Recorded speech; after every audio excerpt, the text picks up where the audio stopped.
الحمد للہ رب العالمین والعاقبۃ للمتقین والصلاة والسلام علی سید الانبیاء والمرسلین۔ تربیتی اولاد کورس کے سلسلے میں آج سبق نمبر 2 کے ساتھ آپ کی خدمت میں حاضر ہیں۔ کورس کے عنوانات میں سے آج تربیتی اولاد قرآن کی روشنی میں کے عنوان سے آج ہم گفتگو کریں گے۔ جب بھی قرآن کی روشنی میں تربیتی اولاد کا ذکر آتا ہے تو سب سے پہلے جس سورت کا نام ذہن میں آتا ہے وہ سورہ لقمان ہے، کیونکہ سورہ لقمان کے اندر حضرت لقمان حکیم نے جس طرح اپنے صاحبزادے کو انتہائی مختصر اور جامع الفاظ میں چند نصیحتیں فرمائی ہے، وہ قیامت تک آنے والے والدین کے لیے ایک بہترین مثال ہے، اور ان نصیحتوں کی اہمیت اور ان کی افادیت کا اندازہ اس سے لگایا جا سکتا ہے کہ اللہ تعالیٰ نے وہ نصیحتیں اپنی کتاب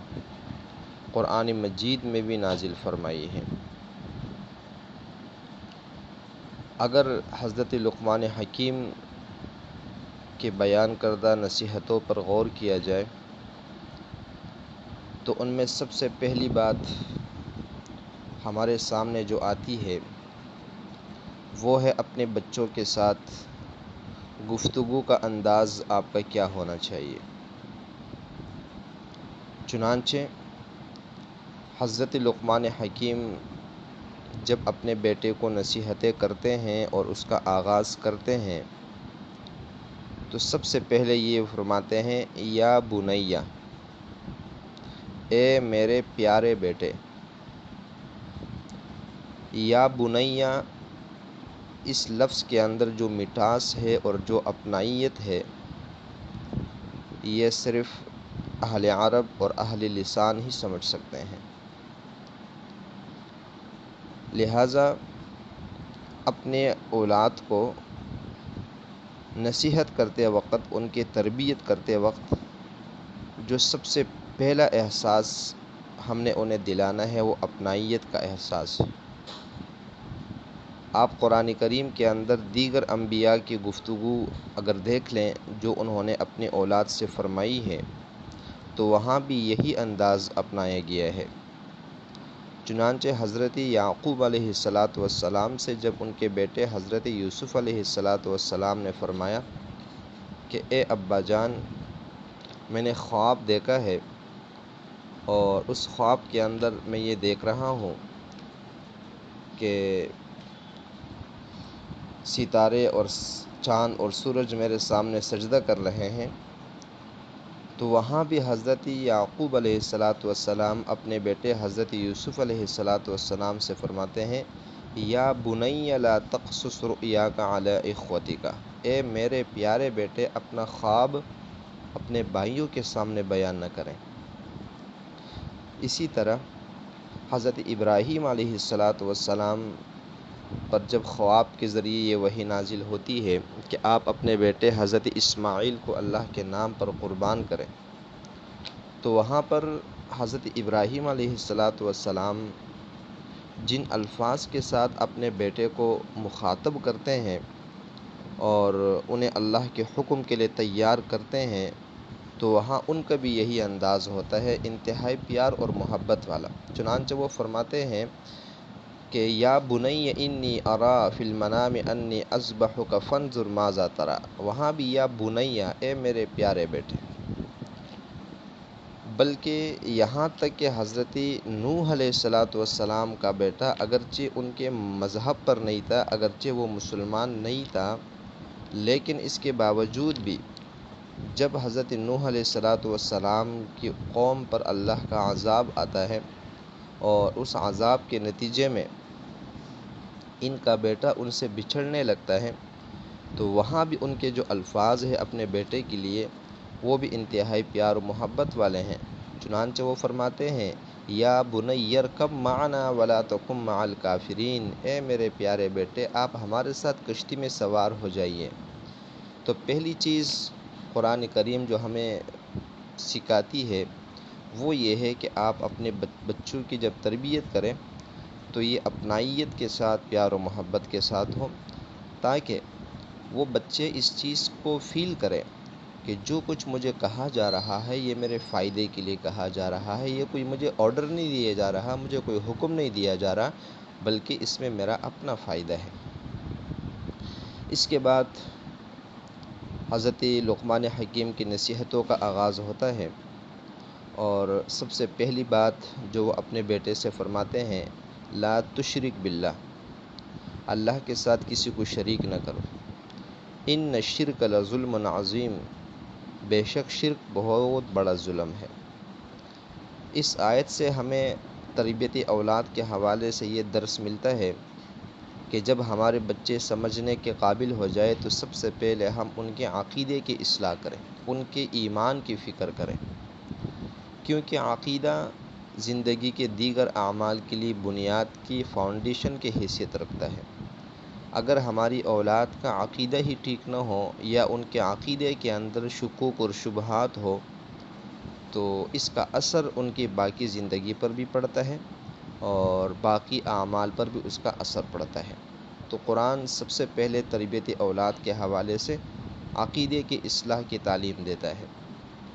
نمبر 2، دوسری چیز جو ان نصیحتوں کے اندر موجود ہے وہ یہ ہے کہ آپ جب اپنے بچے کی تربیت کریں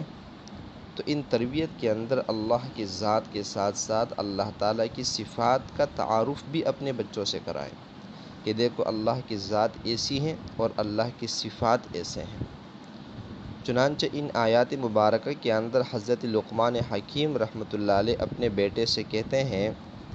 کہ اللہ کا علم بہت وسیع ہے اور کوئی چیز اللہ کے علم سے چھپ نہیں سکتی۔ یا بنیا، اے میرے پیارے بیٹے، انہا ان تک مثقال حبۃ من خردل، اگر کوئی چیز رائی کے دانے کے برابر بھی ہو، اور فتکن فی صخرۃ، اور وہ کسی چٹان میں ہو، او فی السماوات او فی الارض، یا آسمانوں میں یا زمینوں میں ہو، یأتی بہ اللہ، تب بھی اللہ اسے حاضر کر دے گا۔ چنانچہ بڑے محبت سے اپنے بچے کو سمجھایا کہ اللہ کا علم بڑا وسیع ہے، لہٰذا اللہ کے نافرمانی سے بچتے رہا کرو، تم جہاں بھی نافرمانی کرو گے اللہ اس سے ضرور حاضر کرے گا اور اس کا حساب بھی کرے گا۔ تیسری چیز جو حضرت لقمان حکیم نے اپنے بیٹے کو سمجھائی ہے وہ یہ ہے کہ عقیدے کے اصلاح کے بعد اعمال کی پابندی، اور پھر اعمال میں سب سے پہلا عمل وہ نماز ہے۔ چنانچہ فرماتے ہیں، یا بنی اقیم الصلاۃ، اے میرے پیارے بیٹے نماز کی پابندی کریں۔ اور صرف یہ نہیں ہے کہ اپنی نماز کی پابندی کرنی ہے اور اسی کو کافی سمجھنا ہے، بلکہ اس کے ساتھ ساتھ اصلاحی معاشرے کی تربیت بھی دیتے ہیں کہ خود تو نماز کی پابندی کرنی ہے، لیکن ساتھ ساتھ جہاں تک آپ کا بس چلے، جہاں تک آپ کی وسعت ہو، وہاں تک معاشرے کے دیگر افراد کی اصلاح کی فکر کرے۔ چنانچہ فرماتے ہیں، وَأْمُرْ بِالْمَعْرُوفِ وَانْہَ عَنِ الْمُنْکَرِ، اور لوگوں کو نیکی کی تلقین کریں اور برائی سے روکیں۔ اب کبھی ایسا ہوتا ہے کہ انسان جب دوسروں کو نیکی پر لانے کی کوشش کرتا ہے